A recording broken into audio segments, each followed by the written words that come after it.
Every great soul who walked this earth knew one thing. To conquer the world, you must first conquer yourself. But how can you do that in a world drowning in temptation, where lust has become a hidden master controlling lives? The answer lies in an ancient practice, one so powerful yet forgotten by many. Today, we're uncovering it. There's a secret that sages, saints, and even modern thinkers have whispered through the ages.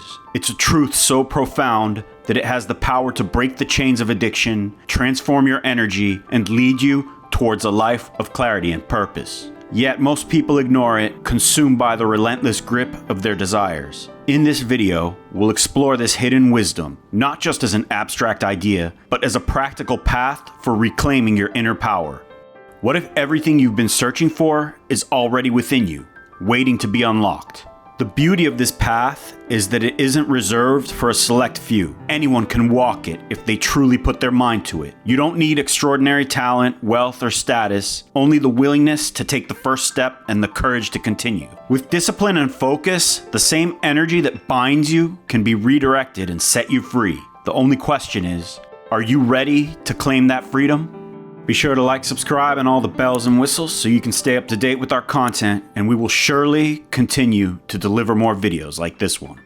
Lust has deep roots in our biology, originating as a primal instinct essential for the survival of our species. It was programmed into us by God, a divine mechanism to ensure the propagation of life and the continuation of the natural life cycle. In its purest form, lust was a sacred force, a tool for creation and balance in the grand design of existence. It ensured attraction and reproduction across generations, functioning as an integral part of the human experience. However, as humanity evolved, these primal urges began to outgrow their original function. What once guided us through survival has now in many cases turned into a source of struggle and imbalance. Modern society has taken this natural impulse and amplified it in ways nature never intended. Technology, media, and cultural norms have created an environment where lust is constantly triggered, manipulated, and magnified. Advertisements, social platforms, and entertainment bombard us with images and ideas designed to keep us yearning,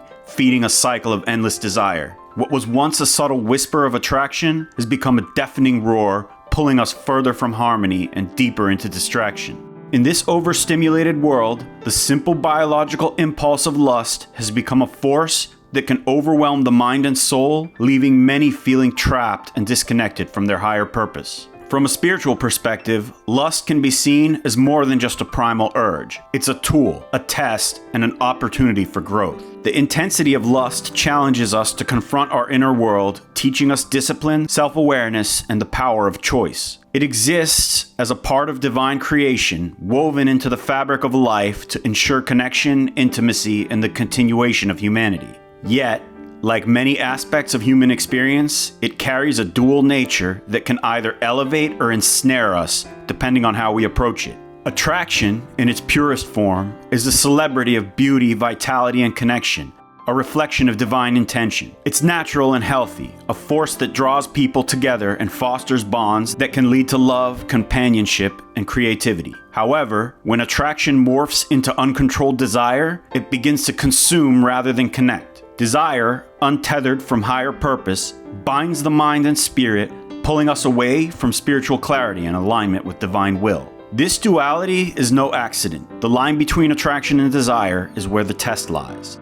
Will we use this energy to grow, to form meaningful connections, and to better understand ourselves and others? Or will we allow it to distract us, consume us, and steer us away from the higher spiritual goals we aspire to achieve? By understanding this contrast, we can begin to see lust not as an enemy, but as a teacher, one that challenges us to rise above our impulses and choose a path of intentionality and growth. God's design for lust may feel paradoxical at times, a force that is both a gift and a trial. But perhaps that's the point. It invites us to reflect deeply on our motivations, to master our desires, and ultimately to transcend them in the pursuit of a life that balances physical connection with spiritual fulfillment. Sexual attraction and sexual desire, though often used interchangeably, are distinct experiences.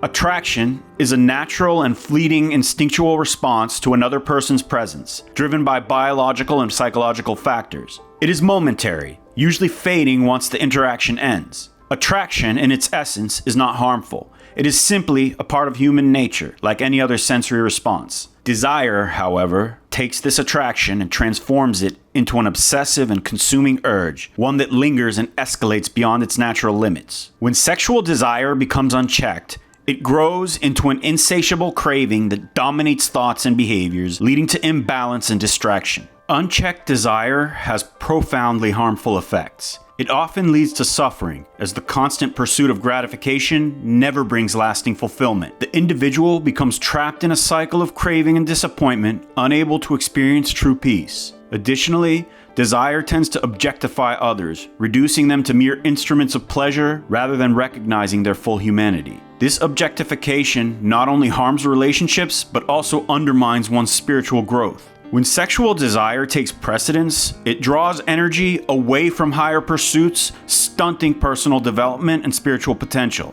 Instead of cultivating a life of balance and wisdom, unchecked desire traps the individual in a never-ending chase for satisfaction, leaving them spiritually impoverished. The struggle against lust is not a new one, but its challenges have grown exponentially in today's world. With the advent of hypersexualized media and the rise of instant gratification culture, lust has become a pervasive force, gripping individuals in ways that were unimaginable in earlier times. Pornography in particular has emerged as one of the most insidious drivers of this epidemic. Available at the click of a button, it exploits the primal instincts of attraction and desire, rewiring the brain and creating addictions that leave lasting scars. Studies show its detrimental effects on mental health, relationships, and self-esteem, reducing the ability to form genuine connections. Meanwhile, media and advertising relentlessly sexualize nearly every aspect of modern life, bombarding individuals with images and messages designed to inflame desire and keep them hooked. The toll of this matter is undeniable. People are now more disconnected, anxious, and dissatisfied with their lives than ever before. Spiritually, the consequences are even more profound, as lust continually pulls the mind outwards, away from introspection and higher pursuits. In this digital age, where stimulation is constant and boundaries are blurred, the battle against lust is no longer personal, it's societal. This is why the current age amplifies lust more than any other period in history. The combination of technological advancement and cultural normalization of hypersexuality creates a perfect storm, making it harder than ever to resist. Yet, in recognizing this heightened challenge lies an immense opportunity to understand the roots of this force and take deliberate steps towards overcoming it. Through practices like Brahmacharya, discipline, and surrender to divine grace, the grip of lust can be loosened, even in these most challenging times. In this age of overstimulation, where lust has become an ever-present force in daily life, it might seem impossible to reclaim control over one's mind and energy. Yet, the teachings of spiritual masters remind us that no force, no matter how overwhelming, can stand against the light of disciplined practice and higher purpose. This is where Brahmacharya emerges as the only true solution. At its core, Brahmacharya is not about suppression, but transformation. In fact, it is the transmutation of energy that makes this practice truly blissful, not mere abstinence or restraint. It is the conscious redirection of energy, particularly sexual energy, towards higher goals and aspirations. Rather than being consumed by fleeting desires, practitioners of Brahmacharya embrace moderation, cultivate self-discipline, and channel this powerful energy to strengthen the mind and spirit. It's about choosing long-term peace over short-term gratification, harmony over chaos, and purpose over distraction. The practice of Brahmacharya is transformative because it addresses lust at its root. It trains the mind to rise above desires rather than being ruled by them. By controlling the senses, the practitioner finds clarity and focus, freeing themselves from the constant pull of external temptations. Over time, the inner peace gained from this discipline becomes far more fulfilling than any momentary pleasure. At first, holding back from indulgence is enough, but as you progress, it's important to go beyond mere restraint. The next step is to transmute that energy into something higher. It's not just about denying yourself. It's about consciously redirecting that energy towards your higher goals. Over time, this becomes an act of transformation, shifting the energy that once sought temporary satisfaction into sources of creativity, strength, and spiritual growth. To aid in this transmutation, practices like prayer and chanting are incredibly powerful. They work especially well when the urge to indulge is strong. In those pivotal moments when the mind is tempted, engaging in prayer or chanting not only helps to redirect the energy, but also strengthens your connection to the divine. These practices have a profound ability to calm the mind and elevate the spirit, creating a space for clarity and focus. While the urges may feel overwhelming in the beginning, being prepared to engage in spiritual practice at these critical times can make all the difference. Trust me. Each time you successfully overcome a lustful urge, you don't just win a small battle, you move a little closer to perfection and enlightenment. With each victory, you edge nearer towards mastering your desires and accessing a deeper and more profound state of peace and spiritual awakening. Cultivating new habits is essential for this process. If you continue to engage in old habits and simply cut out the lustful ones, your streak is likely a ticking time bomb. You will slowly try to fill the void with other temporary distractions, and these will fail, often in the same way or even worse than lust did. Eventually, you'll find yourself back in the same vicious cycle, seeking satisfaction in fleeting pleasures and ultimately leaving you unfulfilled. Instead, it's crucial to form new habits that feed your higher self and fill the void with acts of kindness, compassion, and purpose, actions that resonate with your infinite nature and elevate your spirit.